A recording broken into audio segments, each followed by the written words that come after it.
New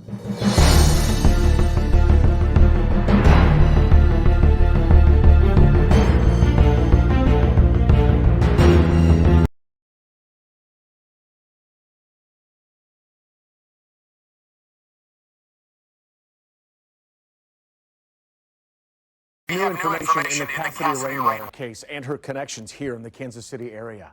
Thanks for joining us. I'm Brad Stevens. Carolyn has the night off. We've learned that Rainwater has children. KCTV5 investigative reporter Angie Racono has been talking with people who know her. I spoke to the biological father of one of Cassidy Rainwater's sons. This case is making national news and it's heartbreaking. There are reports of her being photographed partially naked in a cage. And of course, she's still missing. My mind didn't go to she's fine. My mind went to something happened.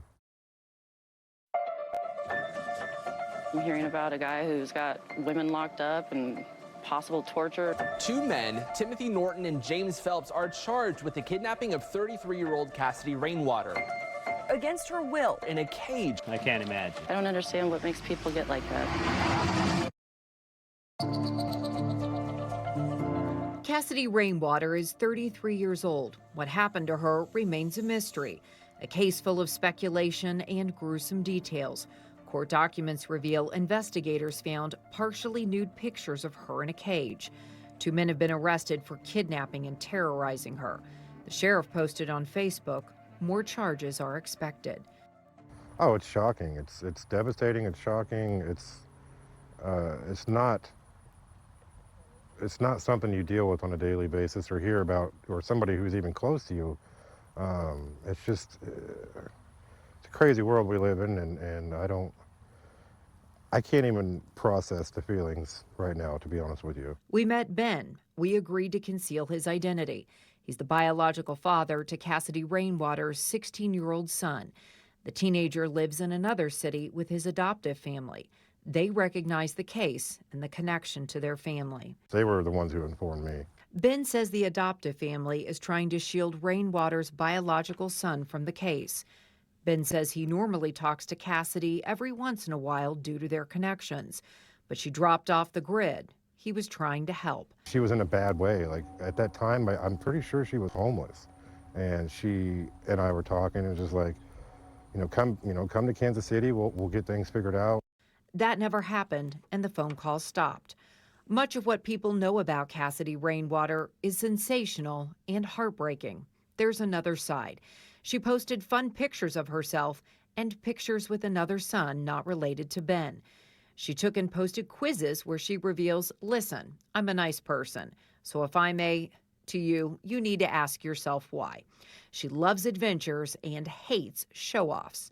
It's unclear if Rainwater had custody of any of her children when her path led her to Moon River Road in Dallas County.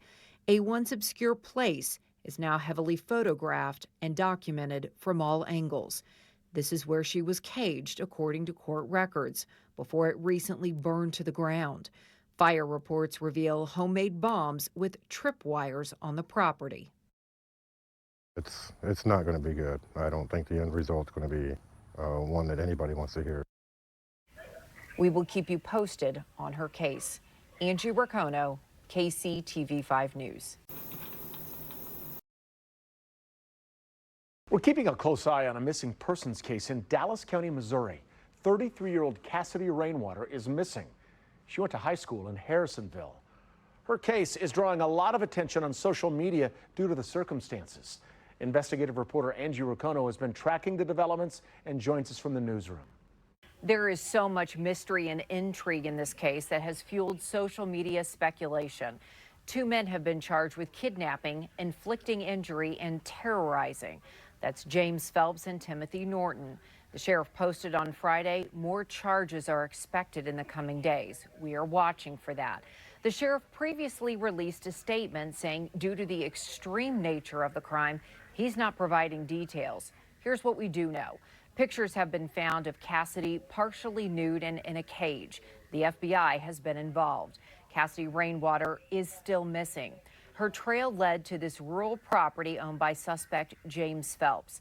Investigators have been searching the grounds while the men are in jail. The Springfield bomb squad was called in and a fire broke out last week. The house burned to the ground. Speculation is there was a tripwire, and that's why the bomb squad was called in. This case is all over social media. Videos are being made on TikTok. Reddit has threads. Bloggers are speculating about cannibalism. The sheriff blasted all of the attention and speculation on this case, saying much of it is not true, although he used a more colorful word. He reminded everyone investigations take time in the real world, and this isn't a TV series or movie. Cassidy Rainwater's own mother went missing back in 2007. Her remains were eventually found scattered in a field by a farmer, according to the Associated Press. We will keep you posted on charges and developments in Cassidy Rainwater's case. Reporting from the newsroom, Angie Raccono, KCTV5 News.